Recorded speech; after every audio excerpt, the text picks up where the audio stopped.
How's everyone doing today? Welcome back to On The Ball. Welcome back to another round of Premier League predictions just before we head into the last international break of the season. A bit of a smaller Premier League predictions because it is cup final weekend, so 4 teams are not playing, 2 fixtures less, and we're going to start off at Goodison Park. Just before we do start off, you see the scores on the doors are 268 to Sim, 282 to myself, and if you don't know by now, it's 5 points for a complete correct scoreline, 1 point for a correct result, and the star man, once you pick that man, you can't pick him again for the rest of the season. 5 points for a goal, 2 points for an assist. And let's get into the game at Goodison Park. Everton against West Ham. We've both gone for the exact same scoreline here in 2-1 to Everton. Yeah, Moyes against his former club.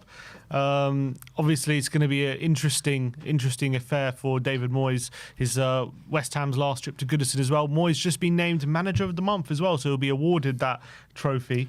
Just before if I knew that, I would have changed it because Manager of the Month curse. There is a curse. I think in a weird way it probably benefits Everton that West Ham have now got Graham Potter in charge, so they're going to be a bit more open, maybe not as kind of low block as they have been kind of in previous iterations where they've gone to Goodison Park. And I think Everton will take advantage of it. I can see Everton being very, very solid. They've been very, very good under David Moyes, and I think he'll want to beat West Ham given the fact that it kind of didn't end the best there, and although he had a brilliant time, but I got a kind of feeling Everton will sneak it 2-1. Yeah, I feel they'll sneak it 2-1 as well. I'm looking at West Ham. They don't really fill me with much confidence. They haven't really got to grips with the way that Graham Potter wants them to play just yet. Even the games that they did win against Leicester and against Arsenal, I don't think that they were great. Everton, on the other hand, I feel like they're coming like the draw specialists again under David Moyes, and yeah, I just feel like Everton are going to sneak this, seeing as it is at Goodison Park, with all the kind of personal relationships and personal battles that you're talking about with Moyes playing against his old club and stuff like that. I just feel it's going to just edge into Everton's favour. I don't think it's going to be a great game of football by any stretch of the imagination, but I think Everton got enough to combat what West Ham are going to throw at them. So I've gone for 2-1. Next up, Ipswich against Nottingham Forest. Again, we've gone for the same scoreline, not what Sim needs right now. I've gone, and the reason I've gone for 2-0 to Forest is Ipswich, obviously. I think if you're judging the 3 teams in the relegation zone right now, you probably think Ipswich have got the best chance to stay up out of the 3.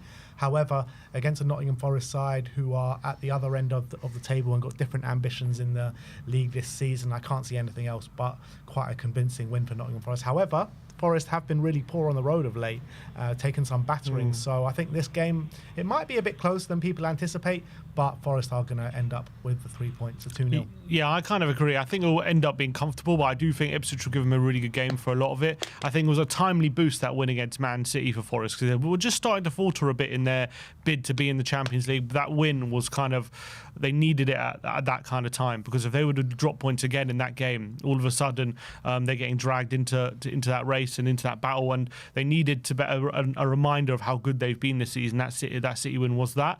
So I do think they're going into this game with confidence. I do think if they can keep Liam Delap quiet and make sure he's not scoring, I think they'll be all right and they'll go on to win the game. And Ipswich, draws aren't good enough for them at this point in time. They need wins. So I do think they're going to go all out to try and get the 3 points, and I think that'll suit Forest. So I think 2-0 to Forest. Man City against Brighton for the first time. We've gone for not the same scoreline, same result. Sim's gone for 3-1. I've gone for 3-2. Yeah, I think Man City mixed in recent weeks, but more away from home they've struggled. I think at home, you got big wins recently against the likes of Newcastle, where they won 4-0.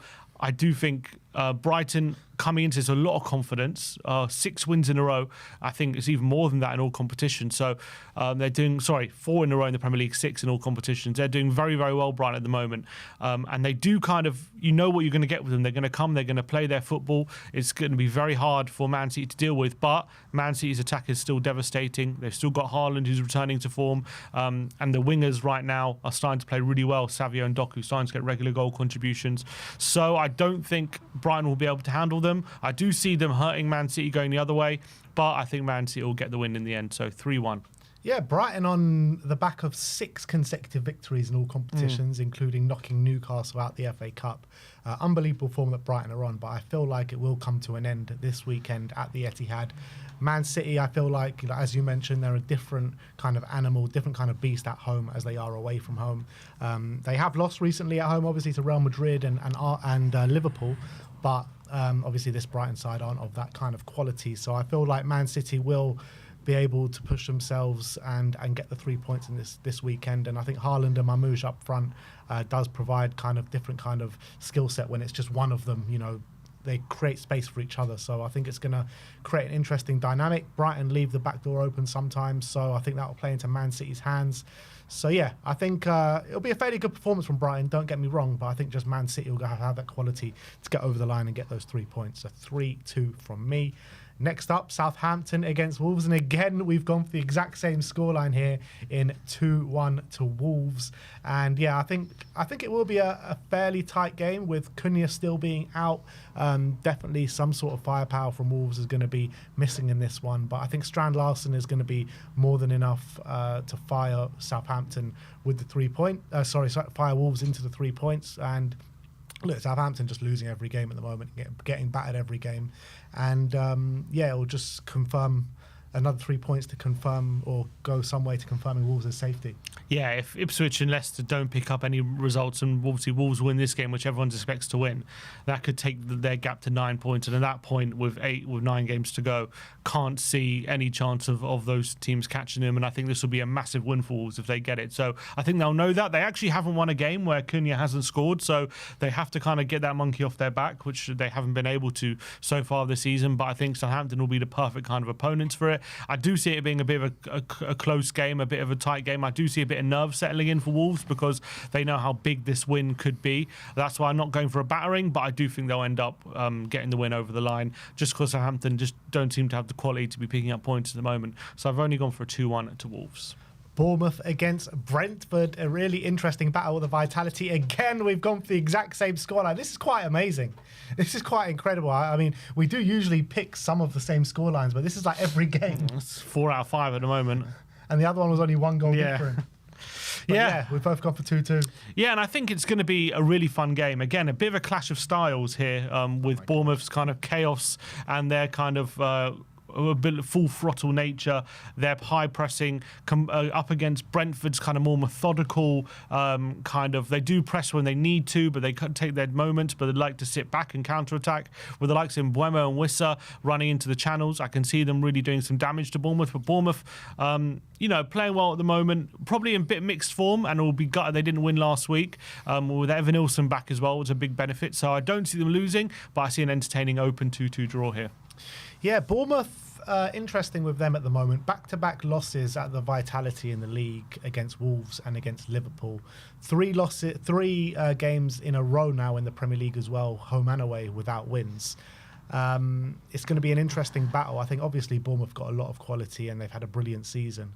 Brentford, on the other hand, one of the strangest teams that we've witnessed. I think away from home, they're playing really well at the moment. They're getting consistent wins. I don't know how many wins it is in a row, but they are on a big run away from home. I do feel it will come to an end in terms of winning run, but I can see them getting a point. 2 conflicting styles going head-to-head, and I think both have tools to hurt each other, so I've gone for 2-2 in this game. Again, we've gone for the same scoreline here in a London derby at the Emirates. Arsenal against Chelsea. Both of us gone for 1-1. Arsenal, they're just not, both these teams not really playing well at the moment. I don't see this being a good or interesting game of football. I just feel Arsenal will find some sort of goal from somewhere. Chelsea will find some sort of goal from somewhere, but I don't think it will be one for the neutral kind of thing. Yeah, Arsenal's kind of attacking options being depleted is really going to hamper them in this game. I know Chelsea aren't the best defensively, but I do think their backline will kind of back themselves to lock up that front line of Moreno and Trossard and potentially one area in the front line for Arsenal. Palmer has been off it for Chelsea, although he's still getting a lot of chances. Maybe he'll feel like this could be a turning point if he can really turn on in this game. He seems to just be a bit off it, kind of in the front line. But I feel like with the title gone now for Arsenal, that little you could say that maybe the pressure's off and maybe they'll let the handbrake off a bit, but also feel like that extra motivation to get over the line with a win here is going to be a bit lacking. I think if they were close in the title race, I might say they'll sneak it, but because it's gone a bit, Chelsea as well, 2 wins in a row, not great performances, but obviously a bit of a morale booster. I think I'll come away with the draw here. Yeah, I feel like with Arsenal that pretty much all their eggs probably are in the basket of the Champions League. They've got a big tie against Real Madrid to prepare for, and I feel like they're going to go really off the ball in the Premier League now. Well, if they lose this though, and City win, that's only 5 points from City, Yeah, so you've got to be a bit careful. Yeah, no, they do, but I think like motivational wise, it's going to be hard for them to get up for these Premier League games, especially these. This one, like London derby. I think Chelsea is more riding on it for them. Yeah, definitely. Next up, another London derby at Craven Cottage, Fulham against Spurs. And again, we've gone for exactly the same scoreline in 2-1 to Fulham. This is quite incredible. I've never seen every score. This is madness. Yeah, I think Fulham are just under Marco Silva. They are a smart team. Marco Silva, for these big games, he seems to come up with tactical plans to make sure they're exploiting the weaknesses of Spurs. And after a big win for Tottenham on yesterday in the Europa League, we know that's where kind of most of their focus is going to be on. There's going to be a few changes for Tottenham. I can see them maybe being a bit more disjointed. We've also seen earlier in the season when we've made a lot of changes from Thursday to Sunday, maybe the intensity drops a bit, the kind of familiarity drops a bit. I can see that happening here, and I think with Fulham, they've had a free week. They have a very smart manager, and I think Spurs are going to struggle here away from home. So I've gone for Fulham to scrape it 2-1. Yeah, I feel like it could be a bit of a dodgy display from Spurs this weekend. On the back of the European game on Thursday night, Spurs know that pretty much it's Europa League or bust for Tottenham Hotspur. The league don't really have too much bearing on anything. So yeah, Fulham will go into this high on confidence, knowing that they can pick apart this Tottenham side with probably not the first choice defence out there, which usually says that Spurs are going to leak some goals. So I've gone for 2-1 to Fulham. And last but not least, Leicester against Manchester United. And for the second time in the episode, we haven't gone for the exact same scoreline, but a similar scoreline. Sim's gone for 2-1 to United. I've gone for 1-0 to United at the King Power. And yeah, again, I don't see this being a great game of football. I see Man United just about getting over the line because they do have the better quality, probably coming from someone like Bruno Fernandes or something. But yeah, I just can't see Leicester taking anything from the game. So just by default, I've gone for Man U to win. Yeah, I think, again, as well, Man United played in midweek in Europa League, so that was a big game for them, knowing that, again, that's their biggest chance of glory this season. So I do expect some changes, but they're starting to slightly turn the corner a bit, Man United. A very good win on Thursday, so I think they'll have enough about them to win this game. I actually see Leicester making it very, very difficult for them, and I think there'll be a moment. I wouldn't be surprised if it's 1-1 going into the last 10 minutes, but Man United get a late winner. I don't think Leicester have the quality to get over the line and get a point, and I think Man United will scrape it. I think it'll be an unconvincing win, but a win for United, so 2-1. All right, and we move over to the star men, and luckily we can't pick the same man for star man, and Sim's gone for Omar Mamouche. I've gone for Strand Larson of Wolves. Wolves obviously away to Southampton. Southampton been leaking goals, and if a goal's going to come from anywhere, it's going to come from him with Cunha out. So I've gone for Strand Larson. Yeah, Mamouche didn't start against Wolves, against Forest, in their last Premier League game. But I do back him to start in this one, link up with Haaland, and I think against this kind of Brighton side who are fairly open, I think Mamouche can go under the radar and obviously scored a hat-trick against Newcastle not so long ago. So I'm hoping for a similar return on this week. All right, so there you have it. That is our Premier League predictions going into the weekend, last weekend before the last international break of the season. Let me know your predictions in the comments section below, and let me know who you think is going to come out on top this weekend, with Sim having some making up to do going into the real business end of the season after this. So thank you everyone for watching today, and we'll see you next time.